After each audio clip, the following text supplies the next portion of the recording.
Let's try to help. The guide's silhouette returns before me. Once I draw closer to him, I notice that he's standing oddly still. I look past his shoulder towards the prowler, and the air is snatched from my throat. Despite being partially obscured by fog, the figure isn't a twisted black mass. It's a familiar, vibrant color. Lou? What? Kika? What? He replies with my own name. I gulp against the bulging lump in my throat as shock overtakes me. He seems equally startled to see me. Tears begin to drip from my eyes and flow freely down my cheeks. I take an incredulous step forward. He's here. I sniffle as I get a good look at his face. I'm so glad. Is this a trap? His eyes drift downwards as sorrow overcomes him.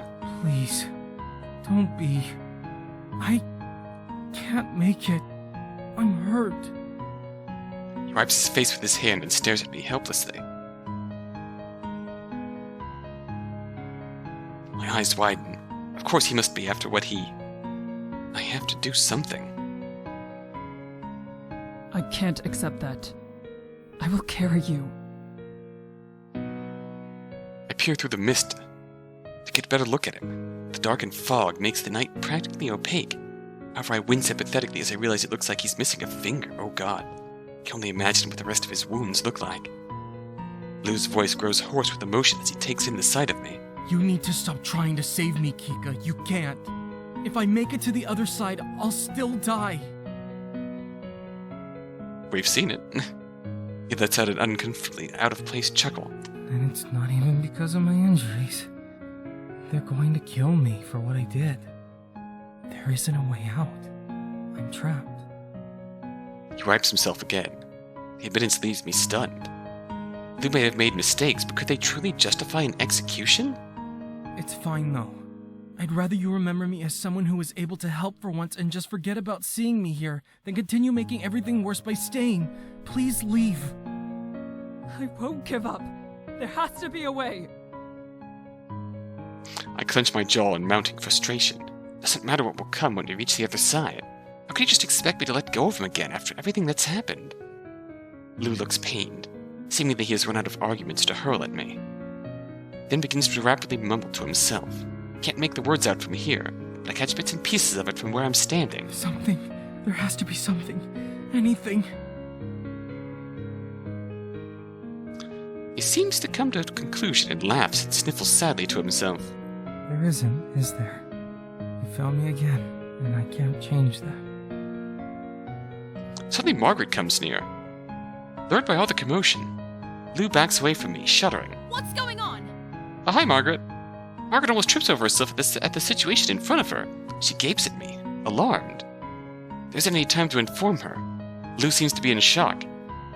I lock my eyes onto him and harden my voice so it's undeniable. I can tend to your wounds. We'll relight the other lantern, and then we'll be able to keep moving forward. It isn't too late. Lou grits his teeth. His face is full of more determination than I've ever seen. Hope rises in my chest. Don't bother. It won't help now. The delicate feeling growing inside me completely dissipates. He's committed to giving up. Lou pauses to interject another awkward laugh. This time it is almost unsettling. Nixie aren't afraid of light. They use it to track who's on their lake. Eh? Everything stops. My mouth falls open, and yet no words come forth.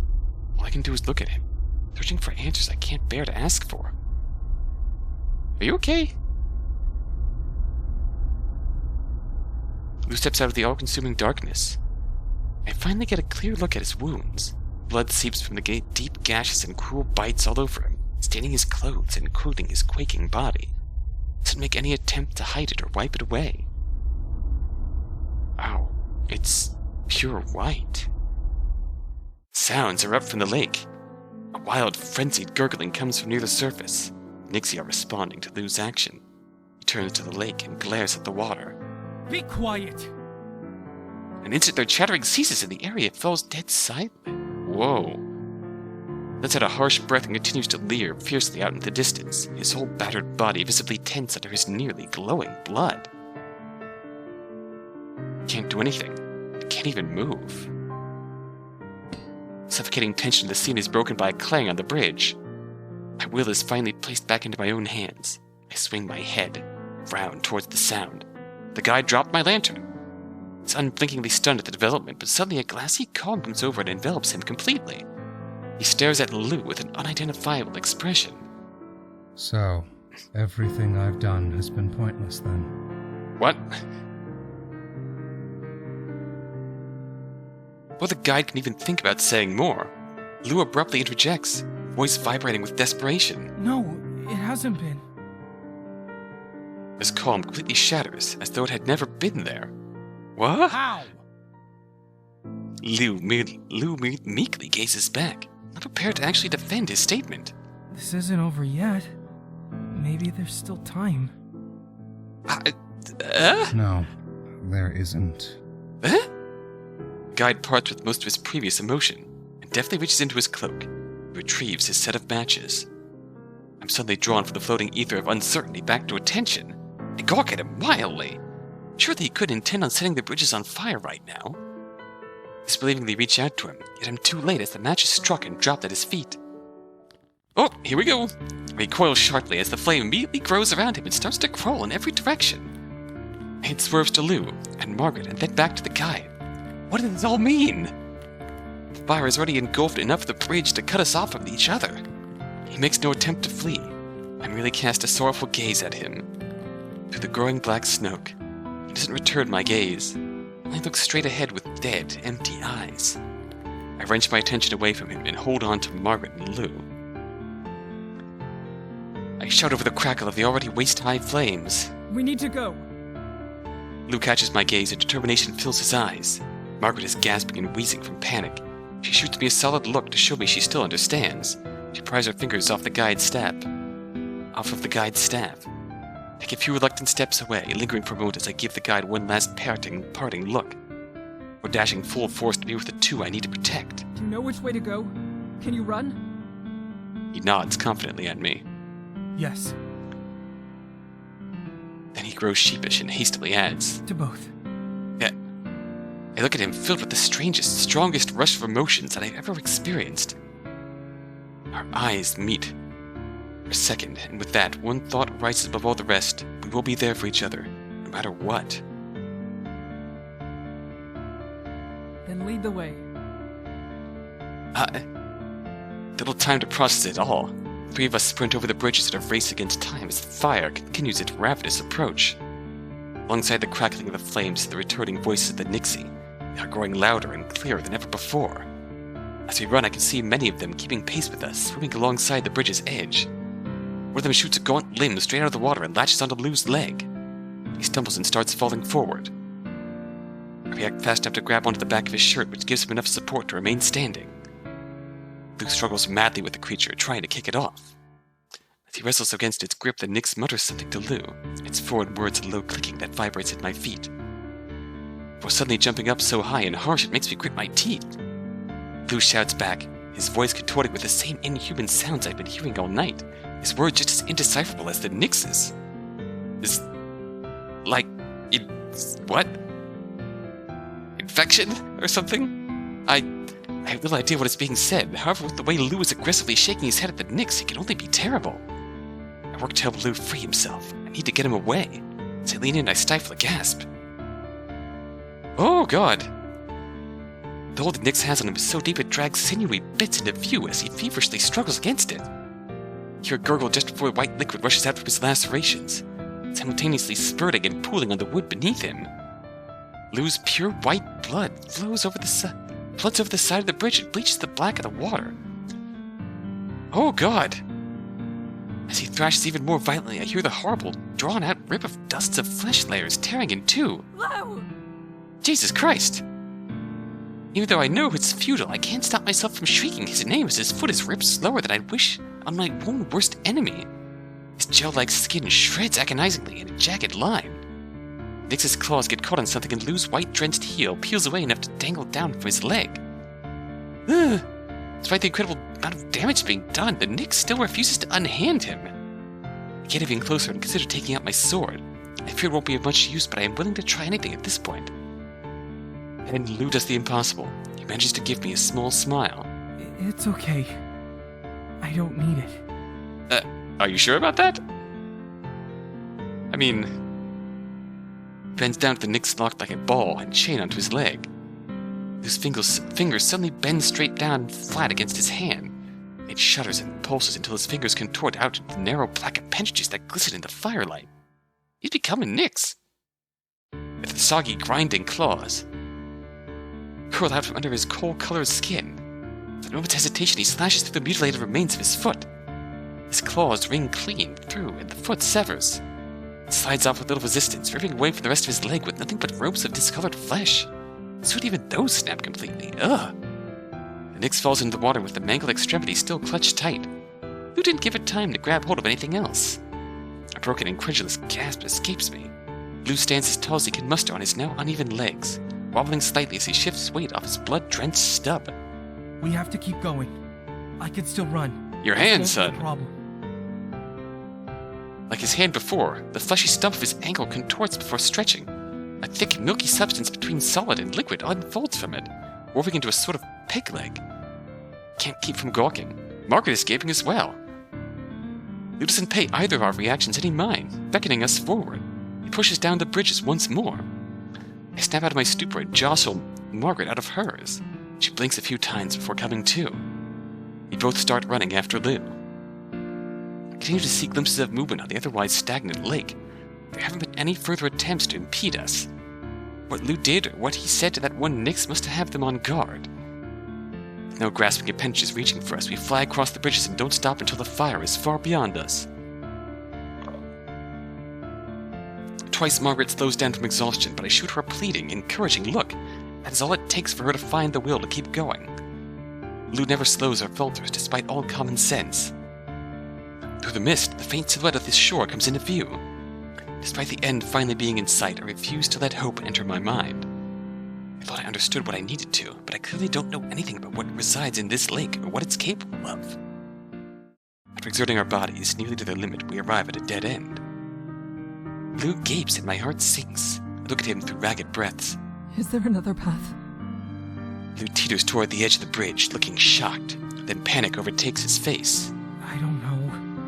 I don't know what I thought. I've never remembered these bridges.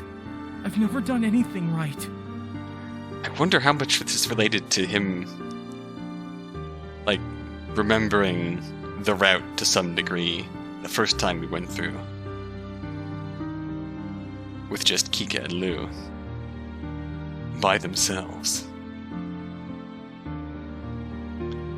His sunken shoulders and despondent voice tell me he's lost his spirit. Is this his true nature, or did he just become this after getting pulled under? It's possible you took the correct way and it sunk. It's not your fault, Lou. Lou doesn't reply and simply hangs his head, at a loss for words. Bite my lip.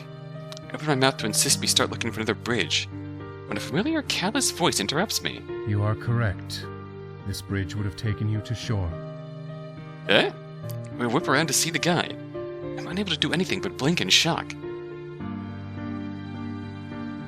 Margaret looks on in full disbelief. You're alive! He slinks in front of us, staring levelly. The only one who believed that you weren't capable was yourself. But this is the end. Every path to the other side is gone. Margaret isn't able to do anything except place her hand over her mouth in bewilderment. So you're... Can't bear to finish the sentence. He answers regardless. I am. Lou is not. At least not any longer. He chose his side. Lou finally turns from the lake to glower directly into the guide's eyes. The guide answers with his usual blank expression. So you sunk the bridges. Of course. Ah. Did you also cause that board to suddenly break under Kika? Yes. What? That admittance, Lou explodes into rage. Now Margaret accompanies Lou in his anger, glaring fiercely at the guide herself. You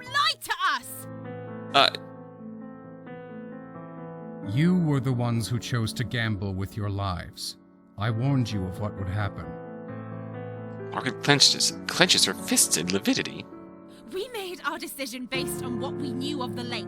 Information we got from you, which was lies.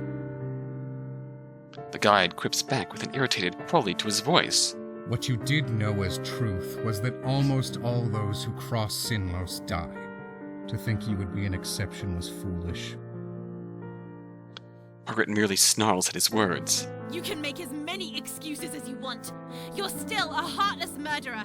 And if you control the bridges, you could have killed us at any time. But instead, you've gone through this entire charade like it's some sort of game.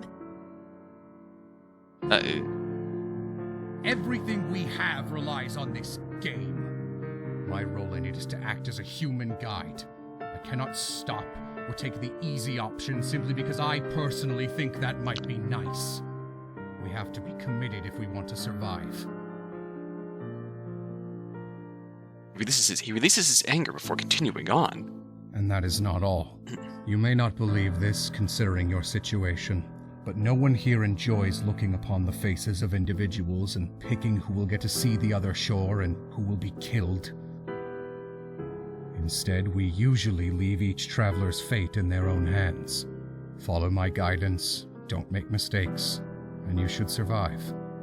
I would not have needed to tip the scales if everyone here played their part.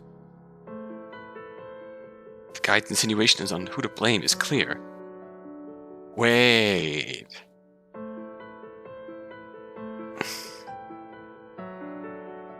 When we had Bemele, Margaret, and Lou on the end of day 1, like an edge of the bridge gave out near Bemele, and that led to Bemele being dragged under.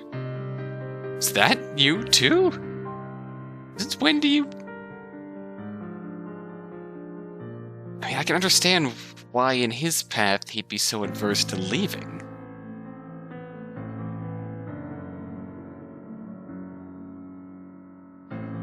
If he really was tied this deeply to,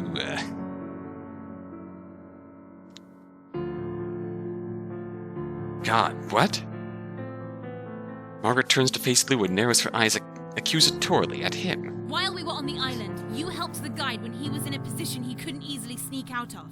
Why would you do anything for him, knowing what you knew? Her voice rises. Why weren't you using your informed position to help us from the start if you actually cared? I didn't do it for him. I did it because I was worried Kika might get involved. And I obviously can't even help myself. How can you think I might have been able to do something for you?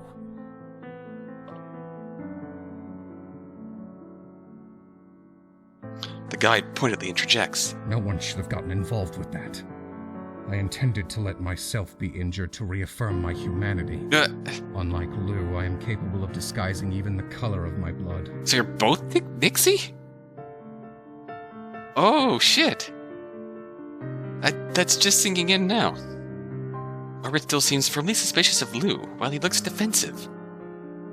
I watch these exchanges unfold intently. I can understand why they're so crushed over this, and why Margaret is searching for more lies. It's hard to trust much after this. Right now our lives are in the guide's hands. Anything's to come from this, literally from trying to understand him and getting him to understand us. Take a single step towards the guide. Why does someone have to choose one side over the other? I may be human, but that does not mean I want to see more lives lost, and that includes the Nixie. I don't believe your kind must cease to exist. Yeah, that definitely explains why the guide could not leave the lake. Lou cautiously nods. Keeping humans away through fear may work for now, but their settlements will only grow. Eventually they'll be coming onto the shores with more in mind than simply crossing. Why would it be such a problem if not everyone in the world hated us? It's possible the guide's visage pales even more. It gives us a distant look. I know that I can only put off the inevitable. We cannot grow an army or create grand weapons, or even retreat. Someday humans will be capable of conquering us. Yet approaching them on our own will not save us. Will only hasten our demise. Nixie are known as monsters, and I, as the guide, am a well-trusted figure among several human communities. If they find out the truth, it is foolish to believe they will react with kindness and forgiveness. If you wish to blame me for putting our kind in this position, you may. The pollution from the single camp Garvin established all those years ago was enough to disturb our lake noticeably. It couldn't go on. So you actually Garvin's son turned into a... Are you actually Garvin's son? Or did you just kill Garvin's camp and take the form of his son? Or did you turn his son into a Nixie somehow? I assumed a human form, copying much of Garvin's appearance because I was unsure how else to appear, and failed to reason with him. That may have been due to my own shortcomings. We still needed them to leave, and I knew enough to guess that if Garvin was gone, the others would abandon the quest. He was the only one stopping the retreat, and the only one who needed to be sacrificed for the safety of everyone. So, when Garvin went out onto the bridges alone, I killed him there. That was the turning point where we became labeled as a frightening, lurking threat. I have been trying to take responsibility for what I did, and decided to use the humans' idea of what we were to our advantage. We are natural shapeshifters, so appearing as monsters was not outside the realm of possibility. I am thoroughly shook right now. Feel beads of sweat forming as I start to quake. I knew the guide's life story must have been false considering what he truly is. But directly hearing what transpired with Garvin is still difficult to take. The man before me killed him. Lou steps forward and looks the guide straight in the eye. Garvin was a leader who only thought of his own goals and refused to listen to anyone else's point of view. Can't you see that you become the same? That is fine. I do not think myself superior to Garvin. Indeed, I believe that his ultimate ambition was correct. Garvin may have been driven by his naive, childish need to fill his life with accomplishments, but his working at those achievements made it possible for those around him to thrive. Kika herself benefited from it, as did countless others in the villages he established. Guide pauses to steal a quick glance at me before continuing on. In the end, the reason the Nixie cannot trust that peace will be possible with the humans is not due to the fact that we're different, but because we are the same. When the time comes, and it will come, humans and Nixie will choose to protect the ones they care for most, and forsake those they don't. Either humans will immediately want revenge for the lies and deaths the Nixie have committed while also wanting to remove a threat, or there will be a mere illusion of peace until we and Sinnlos can be used as tools for human affairs. Obviously we can hope for a better resolution, but he really has a realistic handle on human nature, I suppose. Since humans do not get along with whole. themselves, positive terms with us will certainly not last. Refusing to let anyone cross, allowing the wrong people on our lake, or even speaking out of turn could mean some communities think we're deserving of an attack. Not to mention the natural fear of the reputation you already have and being a shape-shifting species. And of course, we should remember community. What happened to the other guard who was with us. You here could have helped him, and yet you did not. I close my eyes for a moment, willing myself not to get too emotional. My heart aches and sinks to the pit of my stomach at the memory of Bemele. This lake is cruel and unforgiving. It forces one to make such heartless decisions. However, you would not have been spared that outside its reaches. That is simply the way of this world. Some can be saved, others cannot. No matter how poorly you wish to think of me, I merely made a choice that couldn't be escaped. You must realize that reaching out to humans won't create a place where everyone is spared from a dark fate. It will only risk the safety of us instead of them.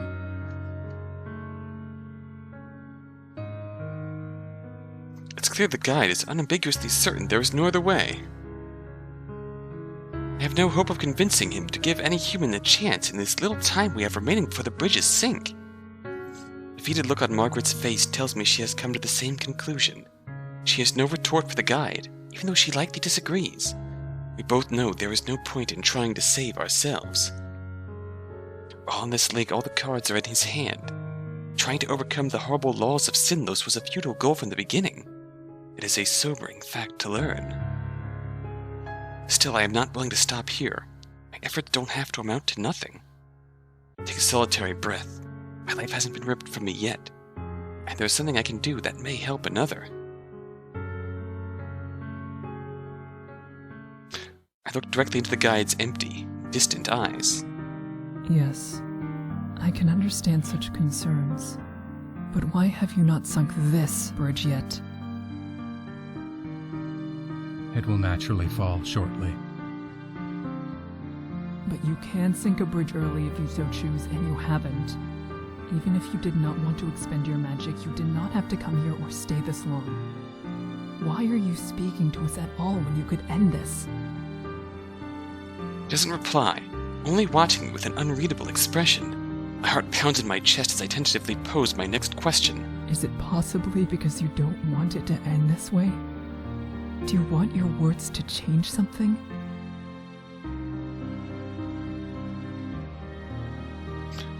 Now that I'm aware of the full context of the guide's situation, I'm under the impression that he is not as callous as he initially appeared. He deals with situations in certain ways, of which I've started to catch on to. Both Margaret and Lou look on dubiously at my attempt to reach him.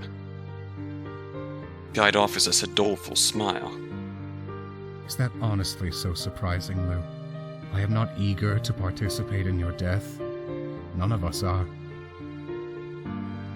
Upon being suddenly addressed and with such words, Lou is taken aback. Almost immediately his guard is put up once more. After everything you said about necessary sacrifices, how can you pretend that you care about one useless Nyx? It's true that we cannot ignore what has happened. We need to protect ourselves. Yet I know that this is the worst outcome in all our minds. Despite his words falling on completely deaf ears, the guide desperately continues struggling to connect with Lou. I did not suggest you stay off the bridges because I don't trust you. It was because you were clearly self-sabotaging and I felt worried. And when you were found, I wanted you to leave to lessen your offense, not because I didn't want you. Oh. Even when I took the drastic measure of dropping Kika into the lake, I did it because I hoped it would cause you to prioritize saving yourself, not because I wanted to hurt you. Did you not hear the other Nixie encouraging you to fix this that first night? Then, despite continuously refusing to do what you needed to, I made sure you at least safely reached the island when you did not remember the way. You didn't need Kika to protect you, Lou, because all of us were, in the very beginning. He releases a pent-up breath. All the Nixie were protecting you, Lou. You're one of them. Releases the pent-up breath. Still, you cannot be blamed for responding to her kindness. I had not realized the extent of your emotions, and that left you feeling isolated. I may be distant, but I believed you understood why. I was wrong. He cast his eyes downward forlornly. It was my mistakes that cost you your life. I truly and deeply apologize. I'm in awe of the sight before me. It feels almost surreal to see him so emotional and open. For a moment, Lou seems moved by his words. His eyes become glossy. However, he refuses to embrace that emotion and turns away. It doesn't make a difference now. I'm not leaving her. That's what matters to me. The guide's sorrow swells at Lou's response. He moves as if to reach out to Lou, but doesn't follow it through. Regardless, he doesn't contest Lou further. It is Margaret who finds the will to speak up in the pocket of silence. If you really want to help Lou, and Lou wants to help us, why not give her and me a chance, just this once? I promise that we can be trusted. No. You cannot leave this lake with the knowledge you have. That is an immovable law we abide by. The guide gave up the gambit of being human when he saw Lou appear with his wounds and shedding the white blood of the Nixie. That's the clear bit that we set up here, with Kika stabbing the one prowler, and it bleeding white blood, and then finding Lou again, who was bleeding white blood. It's all coming together. It's all coming together, and I'm... Mine... Oh. Now, if I had wanted to spare you by allowing you to live here, I still wouldn't be able to. In some ways, I could be considered a leader of the Nixie. However, I am not a monarch. Decisions such as that aren't ones I can make on my own. He turns to look out at the water. He speaks up loudly across the lake. To those who are listening, this is your time. If you would like these humans to survive by remaining with us, you may say so now. My eyes dart across left and right, desperately clinging to the hope of hearing something. Anything. To my utter dismay, there's scarcely even a ripple of movement on the surface of the water. Every moment of silence, my heart pounds louder and louder in my ears. The lake of voices is silent. Title drop. Softly, the guide pleads with Lou once more. Come back to us.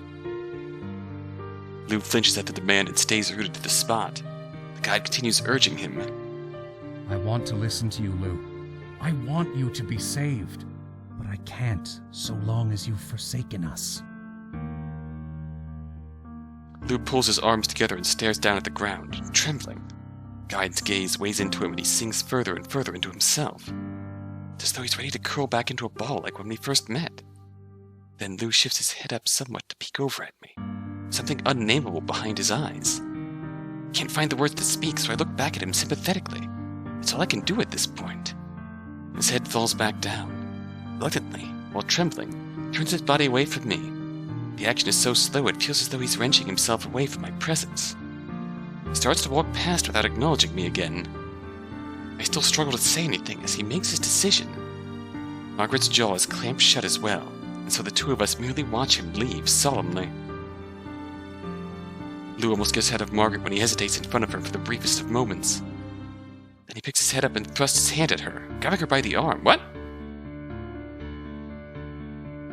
Faster than I can react, Lou pushes her hard up to the side. She doesn't even have a chance to stumble as she's tossed right off the edge. A bad dream where I'm moving too slow, Margaret reaches out her hand to grab onto something. I rush forward to her, but it's too late. I arrive at the edge as she sinks below the surface. Margaret! I watch helplessly as the black water stills completely, as though nothing but no one fell through it mere moments ago. It feels unreal. How could this? Why would this? The sound of Lou's fragile voice breaks the trance shock it put me in. I'm sorry. I move around to face him. I'm reeling from shock, but anger claws its way up now. His arms are tightly wrapped around himself. He looks ashamed, as though that is enough to make up for what he's done. That's always been what I had to do to come back. Kill a human. I can only respond by widening my eyes even further as I desperately try to process what just transpired and why. I look over at the guide. The earnest man overcome with such vulnerability only moments ago is now replaced by the same detached expression I've been treated to over and over again on this journey of night terrors. It's an unbearably cruel reminder of where I am. Lou's eyes flit to the side in shame. Talking to humans is completely forbidden. Even if you didn't mean for it to happen, it's still a terrible mistake. As the guide was saying, I could have made up for it by returning to my prowler form and properly fulfilling my responsibilities. But I didn't do that. I went with you. The punishment for that kind of knowing offense is death. Jesus. He frowns bitterly at the words. You mean, if you had just not... If I hadn't insisted, then... I start to trail off into disorganized babbling at the revelations this brings. No, don't blame yourself. It's almost a guarantee someone would have been lost on this lake without me there, and I still would have died too. I felt worthless. I wouldn't have been able to maintain the form or follow the patrol, so it was going to be over for me. I accepted that. I'm sorry I had to drag you down with me.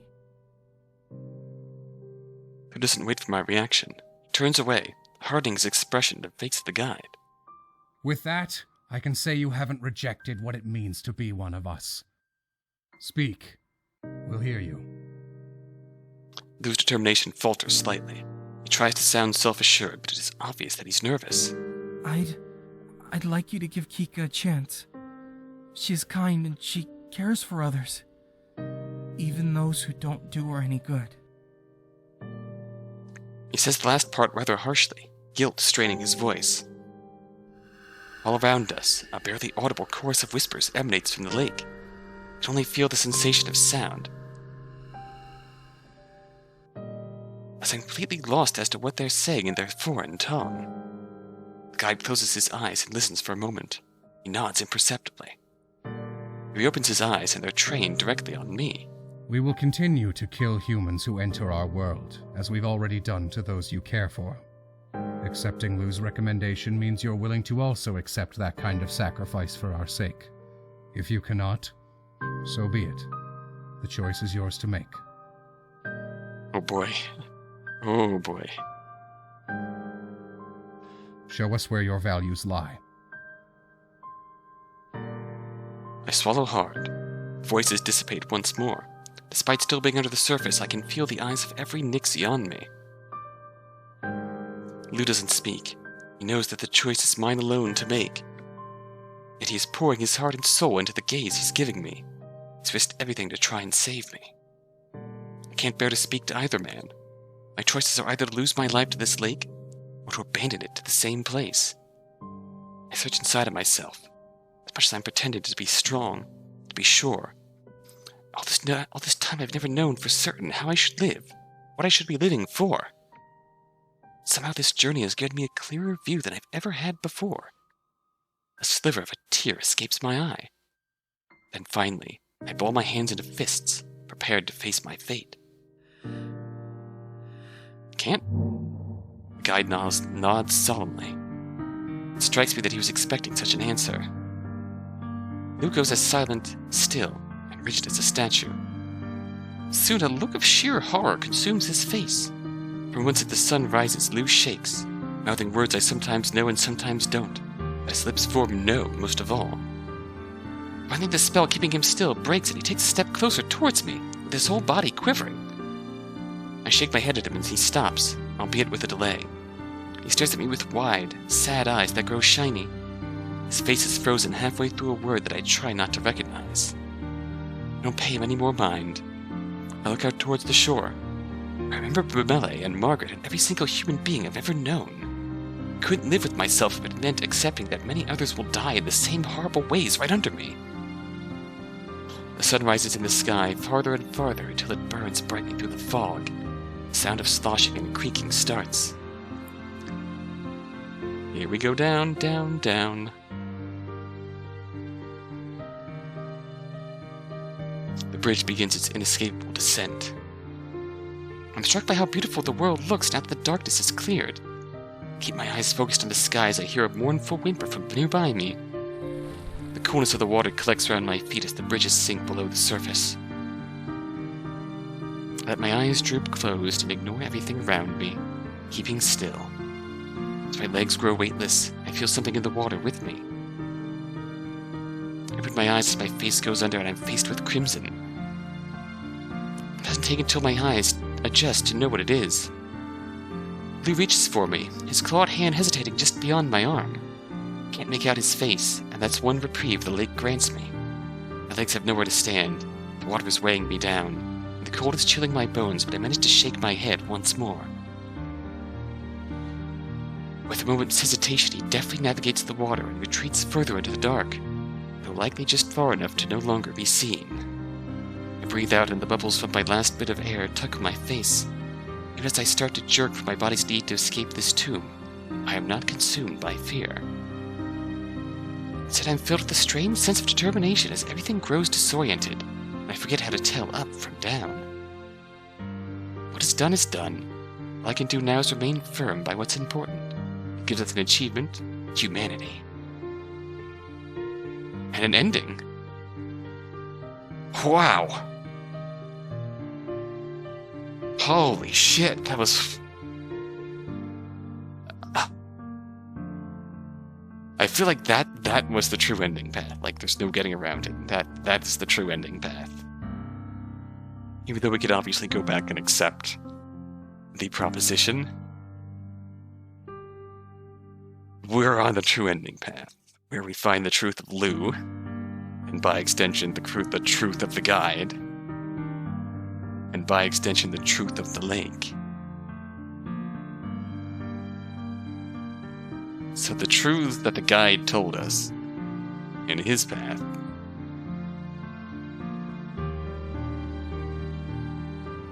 were tinged with truth, but not entirely true, so to speak.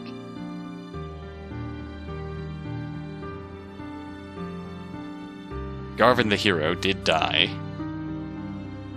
and he was involved in that discussion that led to Garvin the hero dying, but he was involved more than expected, so to speak. He was not actually Garvin's son, but a shapeshifter who took on a form similar to Garvin in an attempt to convince him to leave. Garvin, of course, bringing heroes to... Oh! All 3 bonus events are now unlocked! Touchdown! We still have more to see. And we still have... Hey, Lou. Got another Lou CG, at least. I'm very curious how to get these, remaining CGs. I do not know. We took a break before in recording. This route went on way longer than I expected.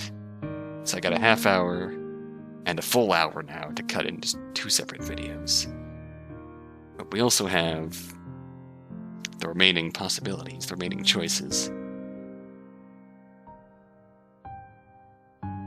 Along this path. Well, I mean, choices, but mainly asking for a chance from our Nixie guide and our Nixie friend. So are we to assume that Lou has been living among humans?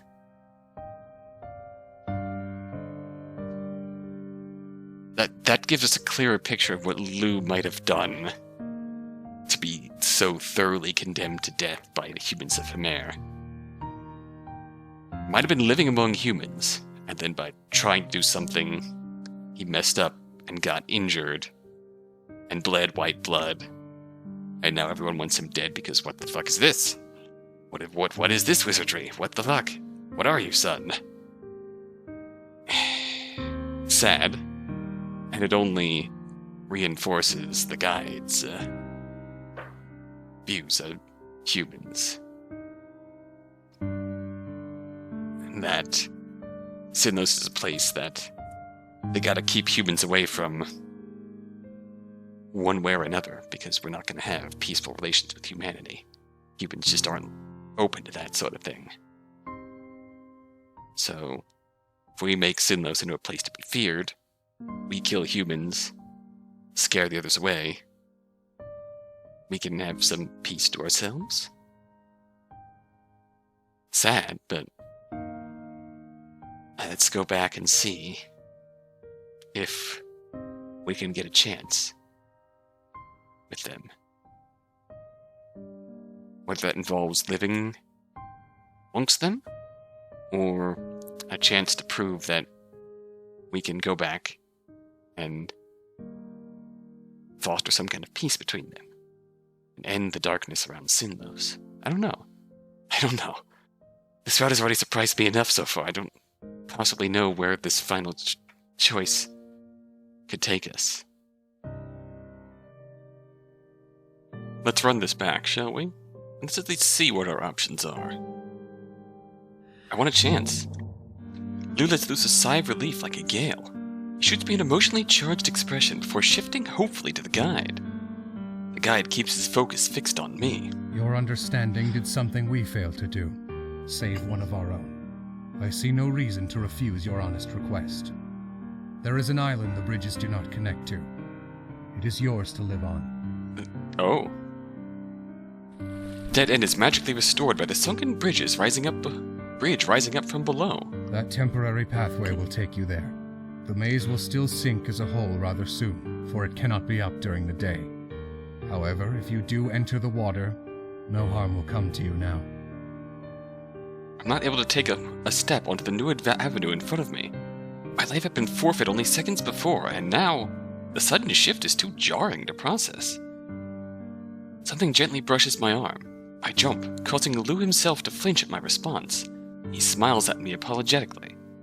He had been trying to get my attention. I don't even know when he got so close. Before he can vocalize his thoughts, the guide interrupts. Return to the lake, Lou. You need to start healing. It will only worsen here in the open air. You can meet Kika on the island. You need not worry. But... Lou, it's alright. He likely doesn't want me to be alone, nor does he want to be alone himself. He remains unsure, and I harden my expression at him. He finally stops resisting his need to rest. First he merely backs away from me before then leaping into the water, vanishing under the murky surface.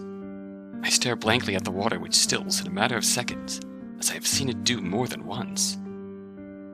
The guide manifests beside me. I don't react to his presence. I would like to know why you chose to stay. I ask you not to judge, but so that we may be more accommodating if you had some sort of hope as to what your life will be. It's a loaded question. I wonder how I could possibly even articulate my reasons for choosing this, especially to him.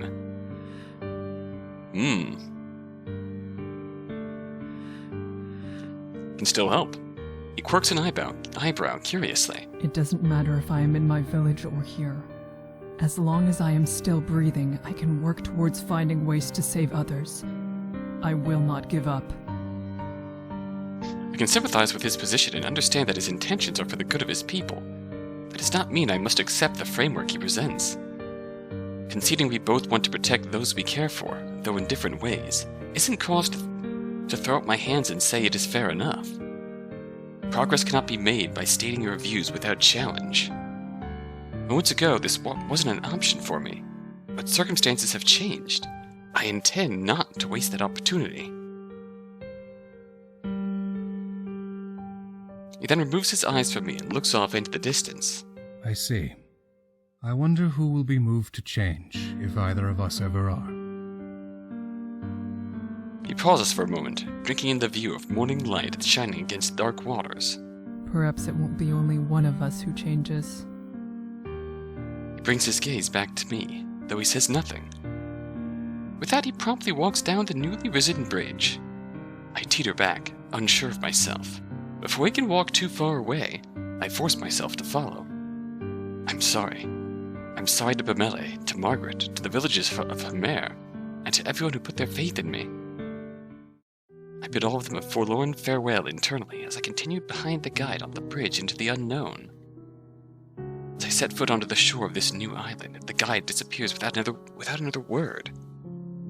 I'm not alone for very long. Lou rises up from the lake to greet me. Though they're far from completely healed, his wounds seem considerably improved and no longer seep white. Whatever was keeping me standing fades and my knees buckle beneath me. I let myself fall backwards into the soft sand. For a time, neither of us say a word. We just listen to the whisper of the black, heavy water lapping at the edge of the sand. Eventually I hear him swallow. His meek, breathy words just barely break through the waves of the lake. Sorry you have to be here. I never thought... He starts to ramble on. As he continues to babble near nonsense, I delicately cut through his tangle of words. Lou, my mission is ultimately the same. I want to protect others. I would like you to help me. Of course. I'll do anything I can if it will help. My face glows with a small smile at his words. I'm grateful for that. I will need your knowledge and advice on how to speak with Nixie. It is unclear what I'll be capable of, but I'll need to continue speaking with the guide. If he cannot change, then nothing will. Okay. I don't want everything to stay how it is either.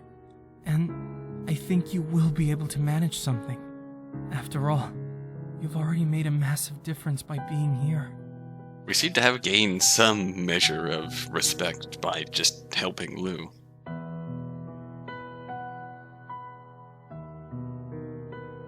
enough that just by putting the thought out there, the guide acknowledged it after being willing to just throw us to the deep. Just because we knew really the secret. That Nixie were capable of becoming human.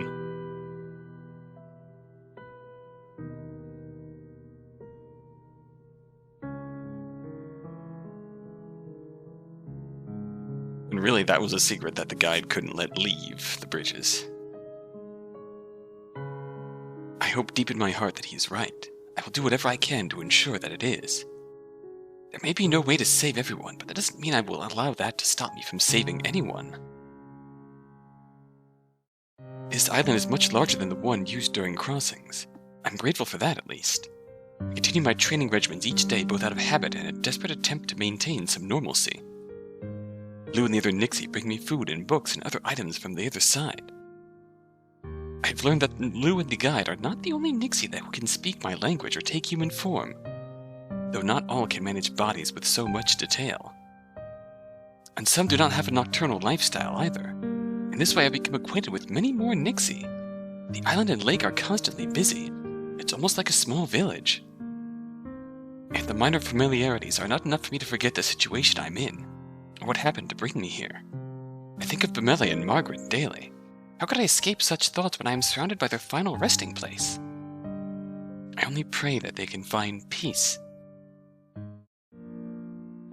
Whenever I can, I tell all the Nixie who will listen about my hopes for the future. Many are committed to the guide's plan, and it is difficult for me to gauge what kind of impact I'm having. I have also spoken to the guide on the subject. Each day at sunrise he appears on this island for a short time. I cannot tell if it is courtesy or curiosity that brings him. Perhaps both. Regardless, I am grateful for the opportunity to speak with him. We've discussed at length our ideals. Neither of us have changed our stance in a meaningful way, at least not yet. With each day I feel more comfortable speaking frankly with the guide, and I understand more of how to approach him. He also seems to be more accustomed to me. He no longer sees a need to be secretive or keep his deeper thoughts hidden. And that won't matter if the situation remains as it is. I keep my spirits up by remembering Lou's words. My simply being here has already caused a great shift at these stagnant waters. My determination will not fade so easily. Whether it is the Nixie, their leader, or the lone human who has come to reside here, or all of us, somehow, some way, Sinnlos will change. Well, a bit of hope for the future, then. Right, it's really hard to shake the dark shadow of the guide leading people across the bridges and intentionally getting at least one person killed along the way.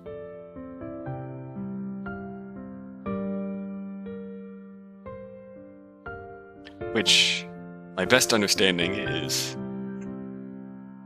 getting at least one person killed and sending the others away and encouraging them to not come back and spread the word to not come back. So his ideal, his silly dream that he shared with us during his normal route, was to have no one attempt the crossing. Which our feeling originally was that it's just doesn't want people to die. So he's trying to scare them away. And maybe there is actually something to that, but definitely the true motive is clearly that he wants to keep his people safe. The Nixie.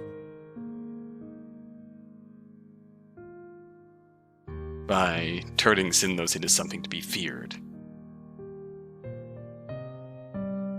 Which, while would certainly seem to be working, always has the potential to backfire when you're dealing with humans.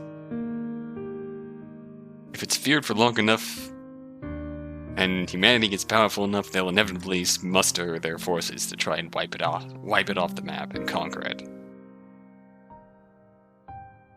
So the guide's plan may not work forever. Very good chance that it would have come crashing down somewhere down the line if Kika hadn't at least tried to intervene. Not to say it's going to be easy to turn it around. It's going to be damn hard to turn it around, but yeah, it's very much a mixed bag as far as what could work there and what wouldn't.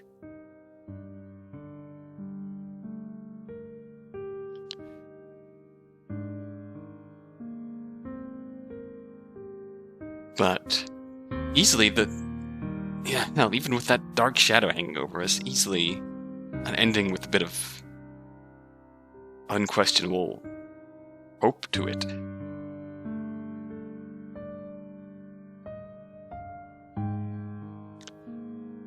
I mean, again, that's also very much your mileage may vary, because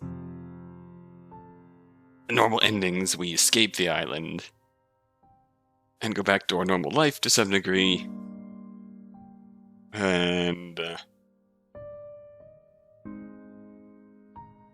however, Sinnlos remains as something to be avoided and feared.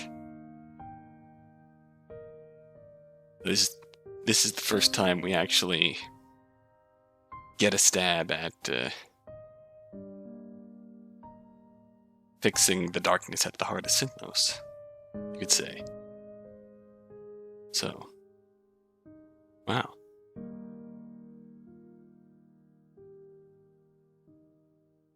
Alright, let's see where these take us, shall we?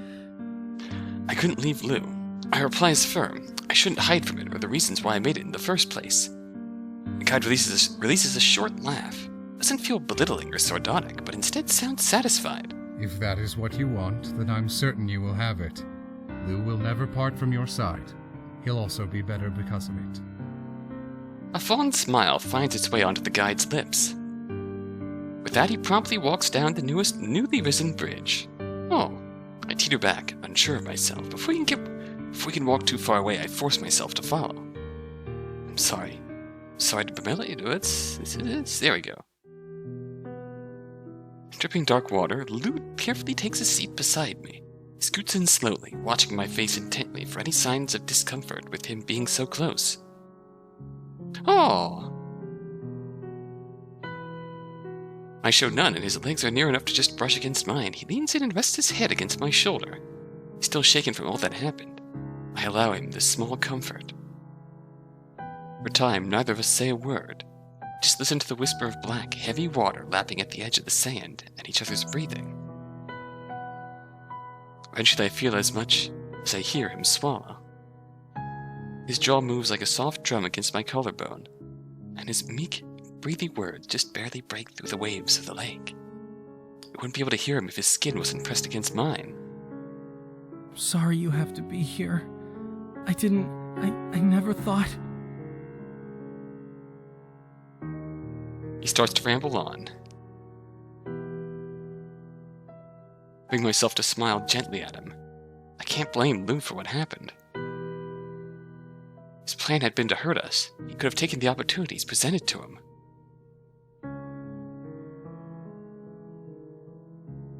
Me, Margaret.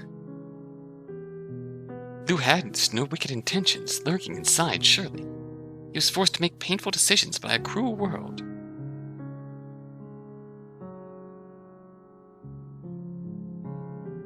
I mean, okay, yeah, that's what he had to do to belong, so to speak. I understand. You do not have to take responsibility for all this yourself. If you hadn't come tonight, I may very well have lost my life on those bridges. Thank you.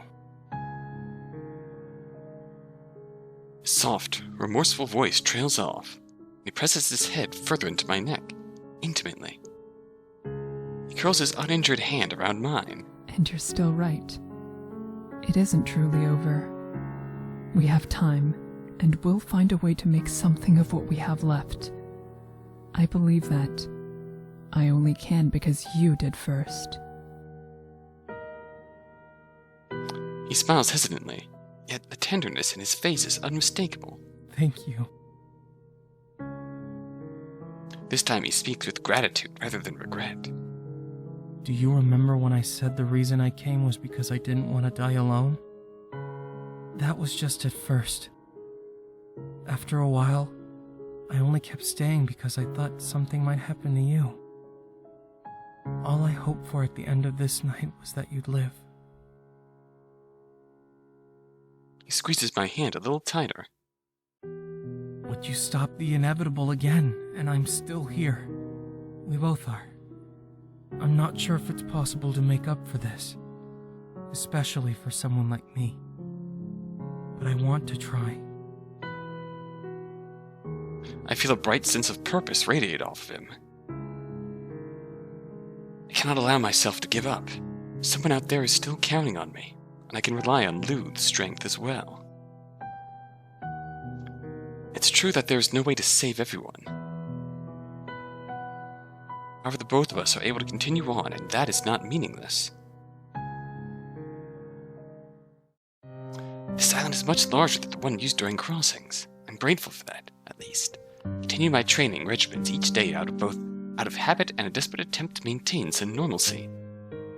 Lu and the other Nixie bring me food and books, and only other items from the other side. I've learned that Lu and the guide are not the only Nixie who can speak my language or take human form, though not all can manage bodies with so much detail. And some do not have a nocturnal lifestyle either. In this way I've become acquainted with many more Nixie. Island and lake are constantly busy.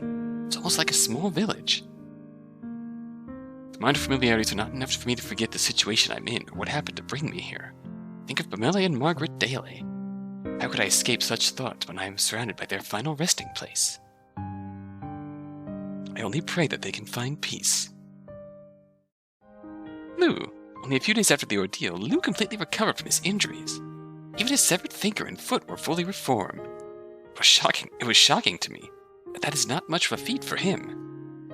As soon as he recovered, Lu insisted on building a shelter for me on the island. He was concerned about me having to sleep outdoors. Honestly, I hardly thought about it. This whole situation is far too strange and unbelievable. The notion that I may never leave this place is frightening. It has not truly sunk in. I am grateful to at least have Lu to comfort me, even though he continues to act as though it is I who are supporting him. He has refused to take on the role of a prowler ever again. Instead, Lu spends his nights staying near me. Oh. We share our mutual frustration at knowing that there are people on the lake who are unaware of what is really going on. Both of us are in agreement that something can still be done. Something must be done. And as Lu likes to remind me, it isn't over. Not for either of us. Even in this painful situation, I can take some peace in knowing that I am not alone.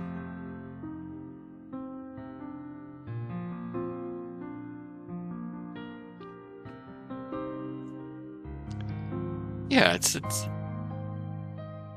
pretty much similar to what I was thinking about the earlier ending.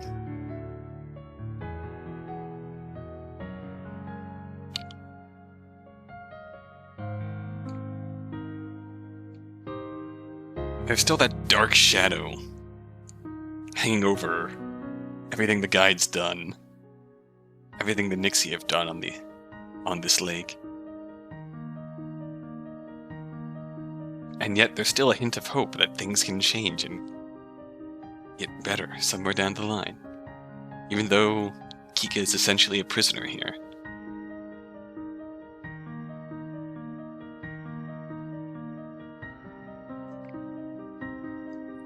There is very much still hope. And that's something.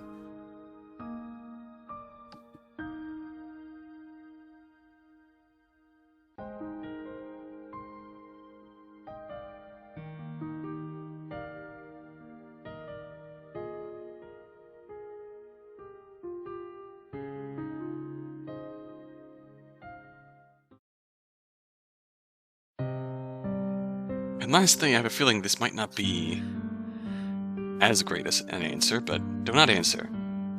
The guide waits for a moment. When he realizes I have nothing to say, he looks off into the distance. If you ever wish to speak to me on the matter, do so.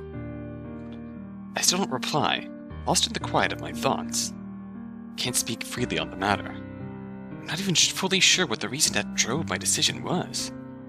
Perhaps it was the simple desire to continue living and not succumb to an untimely demise. Maybe the guide's point of view is rung truer than I'm willing to admit. And with that, he's gone.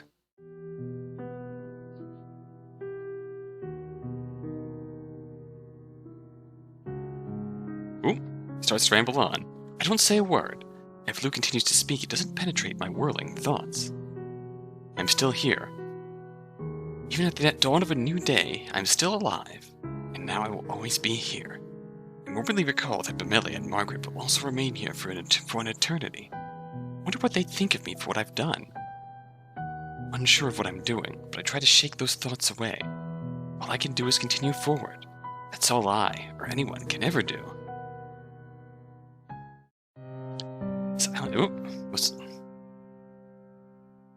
Maintain normalcy. Bringing food and books. Many more Nixie. My leg is busy. It's a pleasant little village. I pray that they can find peace. Though I was uncertain at first, I find myself gradually coming to accept the state of affairs. How many more lives will be lost if the humans in Nixie begin to fight openly? I have to admit that the chance of every village agreeing to leave Sinnlos alone indefinitely is unlikely. If I had not been so reckless in traveling the lake in the first place, then none of this would have happened. That has made me consider how big a risk failure can truly be. The way it is right now might be the closest thing to peace between humans and Nixie that's possible. Perhaps that is enough. I still intend to live my life to the fullest and protect others. However, it seems the way I must, for humans in Nixie, is to defend the secrets of this lake. That is a sacrifice I am willing to make.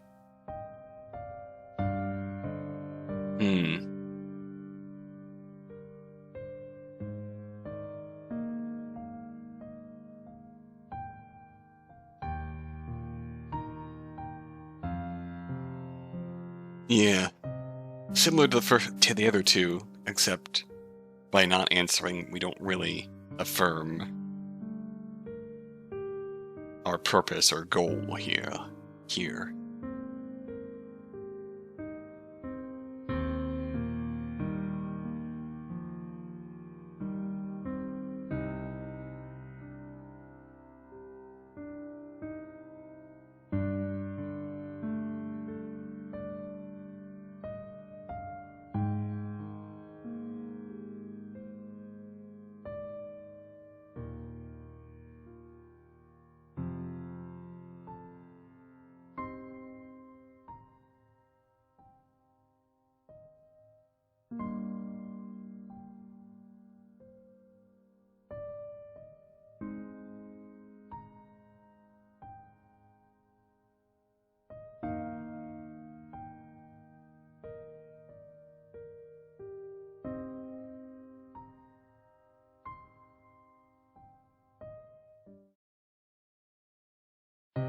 There's not really much more to say than that, is there? And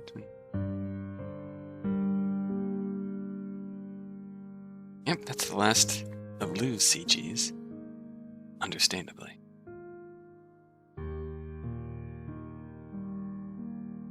It's hard to say what's left CG-wise. Perfectly honest.